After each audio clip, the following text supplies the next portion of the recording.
Assalamualaikum Warahmatullahi Wabarakatuh. Hello everyone, this is 9 group, and in this video we want to present our material that is able to analyze hypotheses and variables in quantitative research. Before that, let me introduce ourselves first. First is Maulidina Tri Amanda and me, Rani Oktavia. And here are the content. A. Define the terms of hypotheses and variables in language research. B. Classify the types of hypotheses and variables in language research.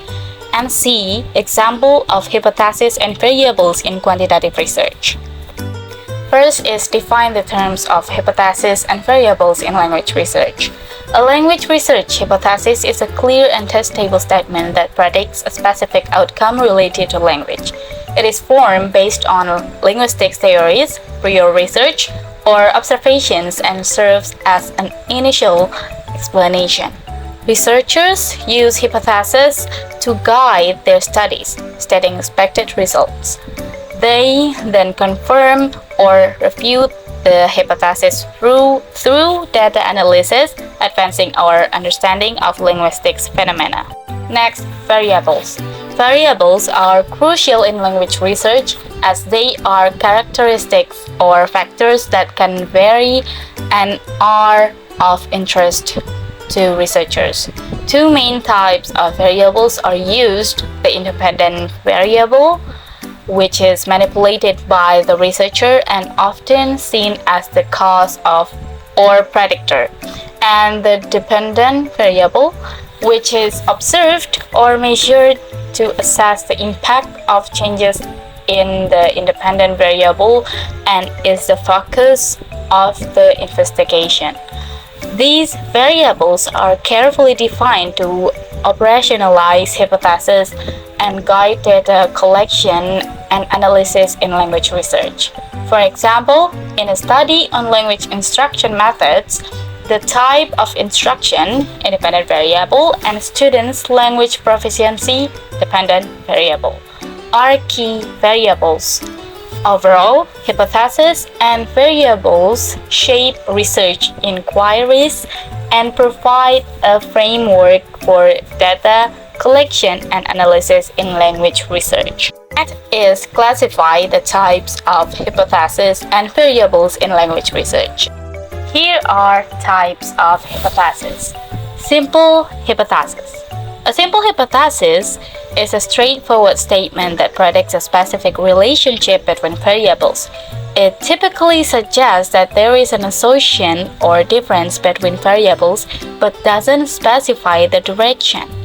For example, there is a relationship between study time and exam scores. Next is directional hypothesis or one-tail. A directional hypothesis predicts not only the existence of a relationship between variables but also specifies the expected direction of that relationship.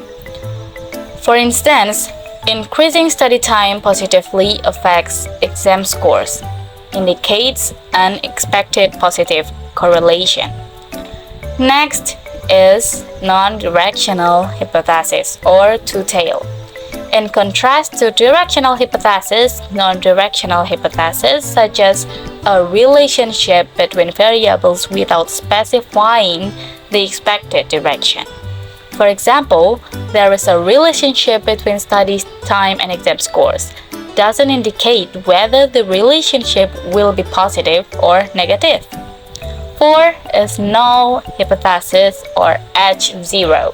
The null hypothesis is a statement of no effect or relationship. It suggests that any observed differences or associations between variables are due to chance. Researchers often test the null hypothesis to determine if there is enough evidence to reject it in favor of an alternative hypothesis. Types of variables. First is independent variable. The independent variable is the factor that the researcher manipulates or controls in an experiment. It is the presumed cause or predictor. For example, In a study on the effects of exercise on weight loss, exercise is the independent variable. Second is dependent variable. The dependent variable is what the researcher measures or observes to assess the impact of changes in the independent variable. It represents the outcome or effect of interest. In the exercise and weight loss study, weight loss is the dependent variable. Third is categorical variable. Categorical variable represent categories or groups. They are non-numerical and are often used to classify data into distinct categories. Examples include gender, ethnicity, or type of language spoken. Fourth is continuous variable. Continuous variables are numerical and can take on a wide range of values. They are typically used to measure quantities or characteristics that can vary continuously, such as age, temperature, or test score. Fifth is moderating variable. A moderating variable is a third variable that influences the strength or direction of the relationship between the independent and dependent variables.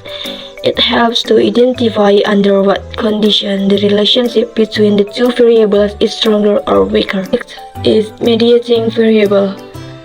A mediating variable helps explain the process or mechanism through which the independent variable affects the dependent variable. It helps researchers understand why or how a relationship exists. Seventh is control variable. Control variables are factors that researchers hold constant or control for in a study to isolate the effect of the independent variable. They ensure that other variables do not interfere with the relationship being studied. The next material is research hypothesis. Hypothesis is increased daily exercise leads to a decrease in resting heart rate among adults. Hypothesis is first is independent variable. Daily exercise is the independent variable. Researchers can manipulate this variable by assigning participants to different exercise regimens. Second is dependent variable. Resting heart rate is the dependent variable. It is the outcome or effect that the researchers are measuring to assess the impact of changes in the independent variable. And four variables is independent variable, daily exercise, categories, no exercise, moderate exercise, 30 minutes per day, high exercise is 60 minutes per day. And for manipulating, participants are divided into groups based on their exercise regimen.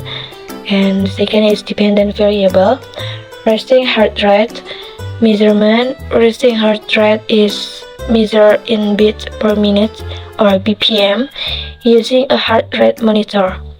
And data collection, resting heart rate is assessed before and after the exercise regimen for each participant. And in this quantitative research example, the hypothesis suggests that daily exercise is expected to have an impact on resting heart rate, and the study aims to investigate their relationship. The independent variable or daily exercise is manipulated to observe its effect on the dependent variable, the resting heart rate. Data on resting heart rate are collected before and after the exercise regimen to measure any changes. The research hypothesis guide the study by making a specific prediction about the relationship between the variables, and the variables are defined in terms of their categories, measurement methods, and how they will be manipulated or observed during the research process. And the conclusion is the text explains the basic ideas of hypothesis and variables in quantitative research. It highlights how hypotheses help guide research and the important role that variables play in practical investigation. The text also talks about the different kinds of hypotheses, like straightforward ones, those with a specific direction, those without a specific direction, and those that suggest no connection between things. It also mentioned the various types of variable, such as the ones that can be controlled or changed by the researchers, and those that can't, and how they are used in research. In the example given, it is about looking at whether daily exercise affects the resting heart rate in adults. Researchers are looking at how they can change in amount of daily exercise is independent variable and measure its impact on the resting heart rate or dependent variable. That's all for us. Thank you so much and wassalamualaikum warahmatullahi wabarakatuh.